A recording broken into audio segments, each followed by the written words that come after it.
Hello, Bachcha. Let's read the question. During an adiabatic process, the cube of the pressure is found to be inversely proportional to the fourth power of the volume, and the ratio of specific heats is okay. So, question में देखा कि during an adiabatic process, the cube of the pressure, that is cube of the pressure, is found to be inversely proportional to fourth power of the volume. Fourth power of the volume. According to question, cube of the pressure is found to be inversely proportional to the fourth power of the volume, right, जिसको हम लिख सकते हैं P to the power 3 equals to some constant divide by V to the power 4। अगर मैं यहाँ पे on both sides अगर मैं क्यूब रूट लूँ, ठीक है, तो ये हो जाएगा, ठीक है, तो हम फर्दर लिख सकते हैं P would be equals to K to the power 1/3 divide by V to the power 4/3। ये सम कांस्टेंट ही हो गया, इसको नया कांस्टेंट सी में बोल देती हूँ, वी टू द पावर 4/3।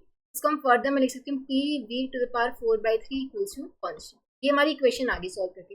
अब देखो एडियाबैटिक प्रोसेस के लिए हमारे पास इक्वेशन थी P V gamma equals to constant, right, और हमारे पास इक्वेशन क्या है P V 4/3 equals to constant. अगर मैं दोनों इक्वेशनों को कंपेयर करूं तो गामा की वैल्यू क्या आ जाएगी 4/3, और गामा ये हमारा क्या होता है रेशियो ऑफ स्पेसिफिक हीट होता है, राइट, गामा हमारा रेशियो ऑफ स्पेसिफिक हीट होता है, सीपी बाई सीवी की वैल्यू होती है। तो गामा ही हमें फाइंड आउट करना था रेशियो ऑफ स्पेसिफिक हीट, जो कि 4/3 के इक्वल आया, 4/3 यानी कि हो गया 1.33, ठीक है।